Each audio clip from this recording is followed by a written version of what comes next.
Assalamu alaikum.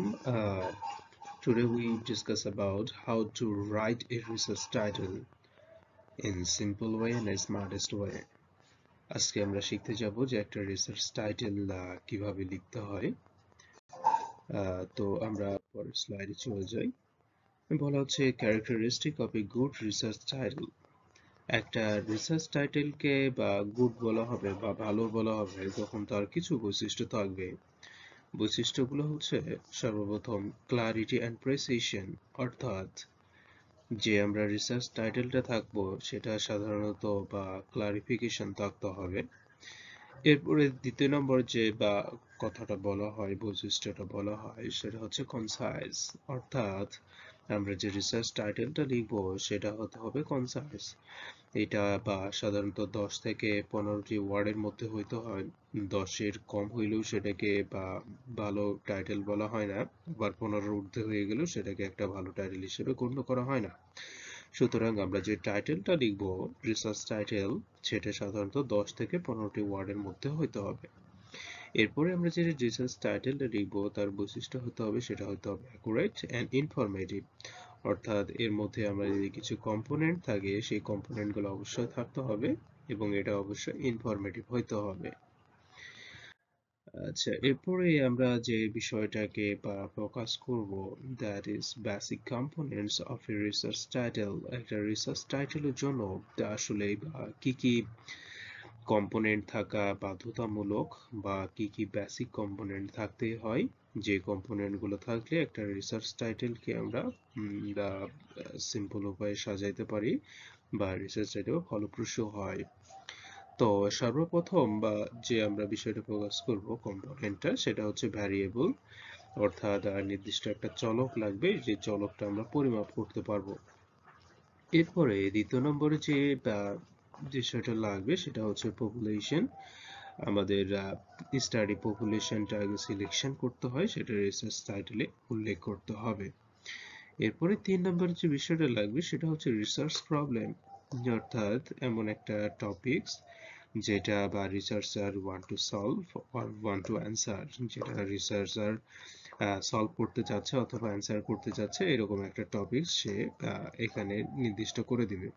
এরপরে last one যেটা আমাদের লাগবে সেটা হচ্ছে সেটিংস। এই যে লাস্ট ওয়ান যে অংশটা লাগবে সেটা হচ্ছে সেটিংস, অর্থাৎ কোন লোকেশনে বা রিসার্চ স্টাডিটা চলবে, কোন ইনস্টিটিউশনে বা কোন ল্যাবে কি চলবে কিনা সেই বিষয়টা নির্দিষ্ট করে দিতে হয়। তাহলে কম্পোনেন্ট পাই হচ্ছে আমরা চারটা। এই চারটা কম্পোনেন্ট যদি আমরা বুঝতে পারি তাহলে একটা রিসার্চ টাইটেল আমরা লিখে ফেলতে পারবো। তাহলে সর্বপ্রথম লাগছিল চলক, তারপরে population, problem and last one settings. আচ্ছা, তো আমরা একটা একটা করে যদি দেখতে যাই, তো সর্বপ্রথম যে অংশটা দেখবো সেটা হচ্ছে ভ্যারিয়েবল। তো ভেরিয়েবলের আমাদের অনেকগুলো টাইপ হয়ে থাকে। তো বা আমরা কিছু কিছু ভেরিয়েবল পাই যে হচ্ছে discrete variable, continuous variable, dependent variable, independent variable, intervening variable, extraneous variable, active variable, attribute variable, এরকম অনেক ধরনের টাইপস আমরা সাধারণত পেয়ে থাকি। তো আমরা একটু বেসিক টাইটেল লেখার জন্য সাধারণত ডিপেন্ডেন্ট অর ইন্ডিপেন্ডেন্ট যে কোনো দুইটার মধ্যে যে কোনো একটা ভেরিয়েবল আমরা ডিটারমিনেশন করে এখানে লিখতে পারি। তো এখানে আমি কিছু ডিপেন্ডেন্ট এবং ইন্ডিপেন্ডেন্ট ভেরিয়েবল উল্লেখ করেছি। তো এক্সাম্পল হিসেবে নিয়েছি knowledge, practice, skill, prevalence, contributing factors, prevention, awareness, experience, response, practicability, adaptation, effects, accomplishing, determination, impact। এগুলো সবগুলো হচ্ছে আমাদের ডিপেন্ডেন্ট এবং ইন্ডিপেন্ডেন্ট ভ্যারিয়েবলের এক্সাম্পল। এরপরে আসলাম হচ্ছে পপুলেশন। পপুলেশনের আমাদের অনেক ধরনের টাইপ হয়ে থাকে। তো যে সিম্পল উপায়ে আমরা যদি বলতে যাই, সর্বপ্রথম হচ্ছে ফিনাইট পপুলেশন, অর্থাৎ এমন একটা পপুলেশন যেটা আমরা সাধারণত বা গণনা করে শেষ করতে পারবো বা গণনাযোগ্য। তো এরকম দুইটা এক্সাম্পল এখানে সেট করেছি। একটা হচ্ছে পেশেন্ট ইন হসপিটাল, একটা হসপিটালের ভিতর কিরকম পেশেন্ট আছে সেইটা।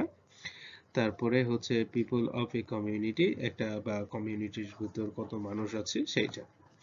এরপরে ইনফিনাইট পপুলেশন, অর্থাৎ যে পপুলেশনটা আমরা সাধারণত গণনা করতে পারি না, অথবা গণনা করলেও সেটা হচ্ছে একটা দুঃসাধ্য একটা বিষয়, অর্থাৎ গণনা করে শেষ করা যাবে কিন্তু অনেক টাফ হয়ে যাবে। তো এরকম বিষয়গুলোকে ইনফিনাইট পপুলেশন বলা হয়।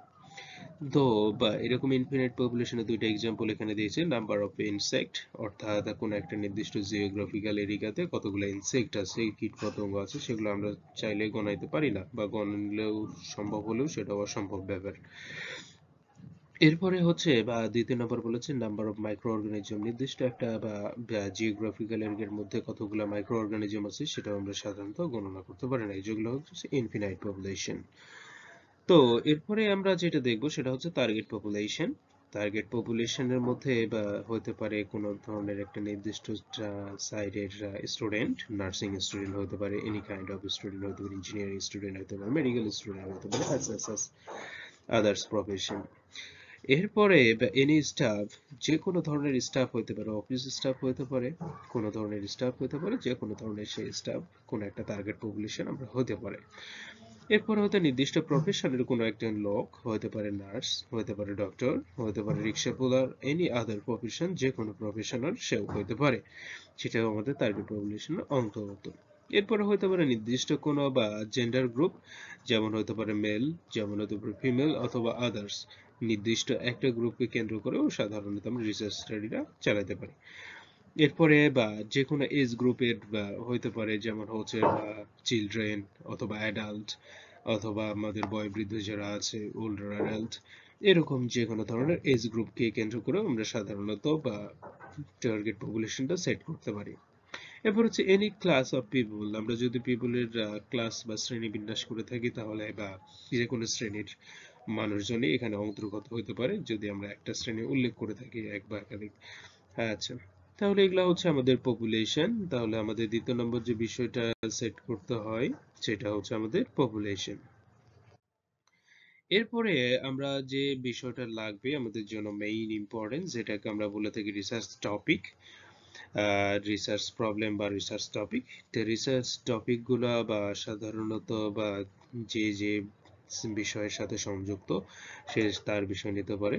যেহেতু আমি বা নার্সিং রিলেটেড, তো আমি এখানে সেট করেছি এনি ডিজিজ কন্ডিশন, যে কোনো ধরনের ডিজিজ নিয়ে আমরা সাধারণত রিসার্চ কার্যটা পরিচালনা করতে পারি। হইতে পারে সেটা cancer, COVID-19, dengue, malaria, diarrhoea, myocardial infarction, stroke, hypertension, left ventricular failure, diabetes mellitus, dehydration, menorrhagia, menopause, acute respiratory infection, pneumonia, meningitis, etc. যে কোনো ধরনের টপিকস আমরা গ্রহণ করতে পারি, অথবা যে কোনো বা এমন একটা টপিকসে করলাম যেটাতে এখনো সাধারণত বা কোনো রিসার্চার এখন হাতি দেয় নাই, সে ধরনের টপিকস আমরা সিলেকশন করতে পারি। এরপরে হচ্ছে এনি প্র্যাকটিস, যদি আমরা প্র্যাকটিসের ক্ষেত্রে দেখি যে প্র্যাকটিসগুলো সাধারণত নর্মাল ডে টু ডে বা একজন নার্স ফেস করে, সেই প্র্যাকটিসগুলো নিয়েও আমরা রিসার্চ করতে পারি, যেমন হচ্ছে hand washing, health hygiene, nutrition, exercise, lifestyle, aseptic technique, etcetera. এর বাইরে অনেক কিছু হইতে পারে, যেমন হইতে পারে এনি সোশ্যাল, যারা সাধারণত সোশিওলজি নিয়ে পড়াশোনা করেছেন অথবা সোশ্যাল বিষয়গুলোর সাথে ডিল করছেন, তারা সাধারণত সোশ্যাল, কালচারাল, অথবা যারা মেকানিক্যাল ইঞ্জিনিয়ারিং এর সাথে জড়িত বা সাব ফিজিক্সের সাথে জড়িত তারা সাধারণত মেকানিক্যাল। তারপরে হচ্ছে যারা বা সাধারণত হেলথের সাথে সম্পর্কিত তারা মেন্টাল, এগ্রিকালচারের সাথে জড়িত তারা agricultural, business, economic, sector related topic, যে কোনো টপিকসে এখানে সিলেক্ট করা যাইতে পারে। এরপরে আমরা যে বিষয়টাকে খেয়াল রাখবো সেটা হচ্ছে সেটিংস। সেটিংস সেটিংস বলতে আমরা সাধারণত বুঝবো যে এনি লোকেশন, যে জায়গাতে, যে অংশটাতে আমরা সাধারণত বা রিসার্চ স্টাডিটা কন্ডাক্ট করব সেটাকে বলা হবে settings. Settings can be any location such as any place, কোনো একটা নির্দিষ্ট জায়গা, হতে পারে সেটা থানা লেভেল, হতে পারে সেটা জেলা লেভেল, অথবা হতে পারে সেটা সাধারণত বা বিভাগীয় লেভেল, যেখানে এখানে বলা হচ্ছে রাজশাহী, ঢাকা, বগুড়া, অথবা জেলা লেভেল হচ্ছে বগুড়া, তারপর যে চিটাগাং, ময়মনসিংহ, বরিশাল। হতে পারে নির্দিষ্ট কোনো একটা দেশ, আপনি পুরো দেশব্যাপী যদি রিসার্চ স্টাডি করতে চান তো এরকম এক্সাম্পল আপনি সেট করতে পারেন, হতে পারে Bangladesh, India, Nepal, USA, UK. অথবা আপনি একটা বড় রিজিয়ন নিয়ে করতে চান, পুরো বা এশিয়া নিয়ে করতে চান, তাহলে সেটা উল্লেখ করতে পারেন। তবে নির্দিষ্ট এখানে জায়গা নাম উল্লেখ করতে হবে, এশিয়া, ইউরোপ, এরকম ভাবে। অথবা আপনি বা দ্বিতীয় নম্বর যে পয়েন্টে বলেছে এনি ইনস্টিটিউশন, আপনি রিসার্চ স্টাডি চালাচ্ছেন নির্দিষ্ট কোনো একটা ইনস্টিটিউশনে আপনিও চালাতে পারেন। যেমন হইতে পারে একটা হসপিটাল, একটা ইউনিভার্সিটি, অথবা কলেজ, অফিসেস, অথবা আদার্স, অন্য কোনো যে কোনো ধরনের প্রতিষ্ঠানে সাধারণত আপনি একটা রিসার্চ কার্যক্রম চালাতে পারেন, সেটা আপনার সেটিংসে উল্লেখ থাকতে হবে।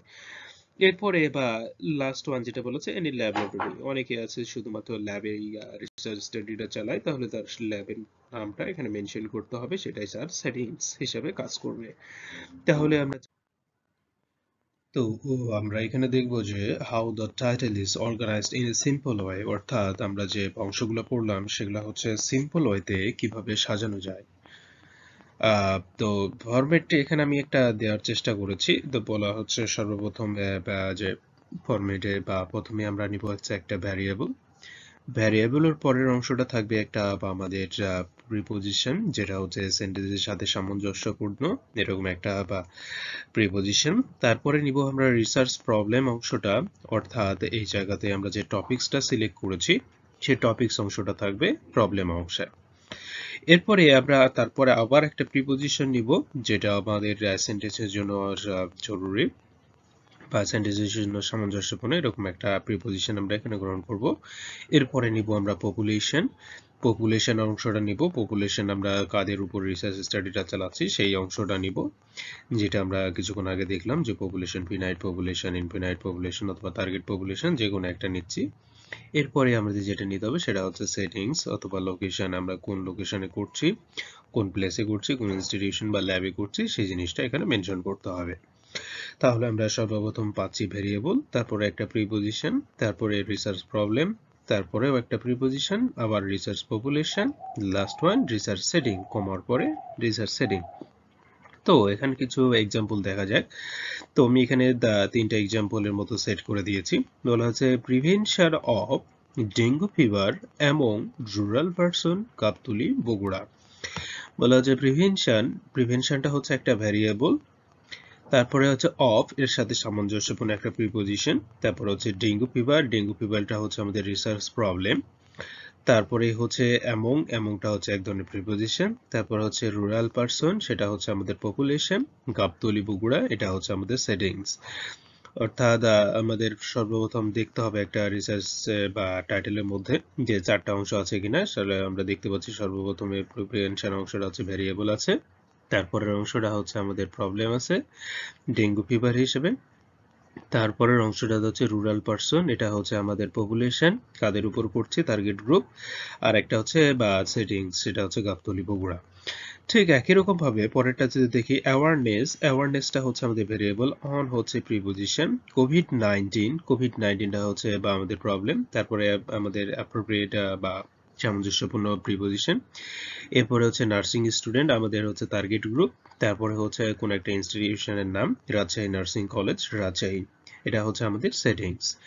ঠিক একই রকম স্কিলটা হচ্ছে এক ধরনের ভ্যারিয়েবল, তারপর হচ্ছে অনটা হচ্ছে আমাদের প্রিপোজিশন, বেড মেকিং যে জিনিসটা সেটা হচ্ছে আমাদের এখানে research problem, of senior staff nurse এখানে হচ্ছে পপুলেশন, রাজশাহী মেডিকেল কলেজ হাসপাতাল, রাজশাহী, এটা হচ্ছে আমাদের সেটিংস।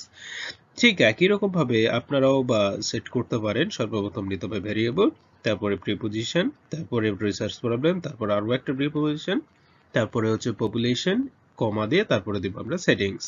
এভাবে আমরা রিসার্চ টাইটেলটা সাজাতে পারি in a simplest way and the smartest way. Submit your research title in easiest and smartest way. Thank you very much for watching me.